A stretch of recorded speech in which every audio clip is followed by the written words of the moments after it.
Շաբաթվա ներքաղաքական թեման Forbes-ի տվյալներով Ռուսաստանի Դաշնությունում անշարժ գույքի 2024 թվականի փոխարքա Սամվել Կարապետյանի ձերբակալությունն է։ Թույլ տվեք չգնալ հետ ու չխորանալ իրադարձությունների քրոնիկոնի մեջ։ Բոլորդ արդեն գիտեք, որ Կարապետյանը մայր տաճարի ֆոնին կանգնած հայտարարեց, որ եթե քաղաքական գործիչները չկարողանան հարցը լուծել, իրենք կլուծեն իրենց ձևով, հավանաբար նկատի ունենալով եկեղեցու պաշտպանության հարցը կամ էլ իշխանափոխության, ով գիտե։ Փաշինյանն էլ ջղայնացավ, սկսեց ստատուսներ գրել, չխորանամ կրկին դրանց բովանդակության մեջ, բոլորը կարդացել եք ու Կարապետյանին իհարկե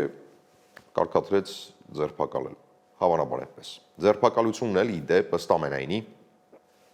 պիտի տեղի ունենար բիրտ եւ կոշտ ձևով, որ բոլորին դաս լինի, հրապարակային։ Իրականացնողն էլ պիտի լիներ ազգային անվտանգության ծառայությունը, բայց ձերբակալության գիշերը պարզվեց, ոստիկանությունն էր եկել Սամվել Կարապետյանի տուն։ Շատ կիրթ, սիրալիր խնդրեցին Սամվել Կարապետյանին նստել մեքենան ու գնալ։ Ցուցադրական ձերբակալությունը չհաջողվեց, տեսարաններ չեղան։ Փաշինյանն էլ, որի ստատուսներից առնվազն երևում էր, որ ինքն այդ տեսարանները ցանկանում է տեսնել, կրկին ջղայնացավ ու ազգային անվտանգության ծառայության պետին, տնօրենին գործից հանեց։ Թեպետեսած մեկը մյուսի հետ կապ չունի, լրիվ տարբեր պատճառներով է հեռացվել։ Արմեն Աբազյանը իմ վարչապետության օրոք ամենաերկարն է եղել ազգային անվտանգության ծառայության տնօրենի պաշտոնում եւ աշխատել է ամենաբարդ շրջանում 2020 թվականի նոյեմբերից եւ նրա պաշտոնավարման ողջ ընթացքը եղել է չափազանց բարդ եւ ես կարծում եմ, որ նա արժանացել է, որ մի քիչ հանգստանա, որովհետեւ այս 4 ավելի մի րոպե 5 տարի այդ լարված պայմաններում աշխատել է ազգային անվտանգության ծառայության տնօրենի պաշտոնին, կարծում եմ հասկանում եք, որ հեշտ չի։ Չգիտեմ, թե Փաշինյանի այս պատճառաբանությունն ում համար համոզիչ թվաց, թե գոնե թե ինձ համար ոչ այդքան։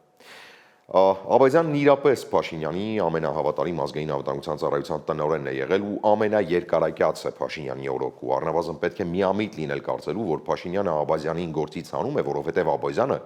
հոգնել էր կամ հոգնած էր, պիտի հանգստանար, այն էլ ինչ որ պատահականությամբ ճիշտ Սամվել Կարապետյանի գիշերը ձերբակալությունից հետո, որը իրականացրեց ոչ թե ԱԱՑ-ն, այլ ՆԳՆ-ն։ Եվ քանի որ Աբազյանն իրապես շատ բան գիտե, քանի որ իրոք պաշտոնավորել է Փաշինյանի համար շատ ծանր ժամանակահատվածում, համեմատաբար ծանր 2020-25 թվականներին 20-ի նոյեմբերից սկսած, երբ Փաշինյանի իշխանությունը մազից էր կախված ու միակ փրկությունը ԱԱՑ լոյալ պետ նշանակելն էր, Փաշինյանը հավանաբար չի ցանկանում կոշտ կամ կոպիտ արտահայտվել Աբազյանին, հասեին վերջապես ԱԱՑ պետն էր, շատ բան գիտեր ու գիտե։ Բարի անկեղծ ընկերական հիգիենայի բոլոր կանոնները պահպանելով բաժանվել են։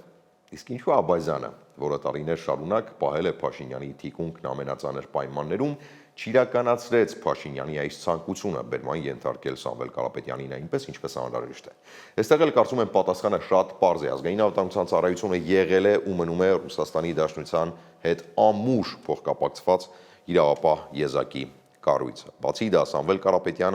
Կարապետյանի կապերը Կրեմլի տարբեր աշտարակների հետ բավականին ամուր են։ Ինքը վերջապես ադրբեջանցի Գոտ Նիսանովից հետո Ռուսաստանում երկրորդ ամենախոշոր բիզնեսմենն է անշարժ գույքի շուկայում։ Աբազյանին կարող էր հրահանգել Երևանից ինչ-որ մեկը, Փաշինյանը, բայց Աբազյանը չէր կարող հաշվի չնստել նաև ռուս գործընկերների հետ, ենթադրում եմ։ Ուրեմն հարցն ավելի լայն է, քան կարող է թվալ ու հաստատ բացառապես ներքաղաքական չէ, ինչպես շատերին թվում է։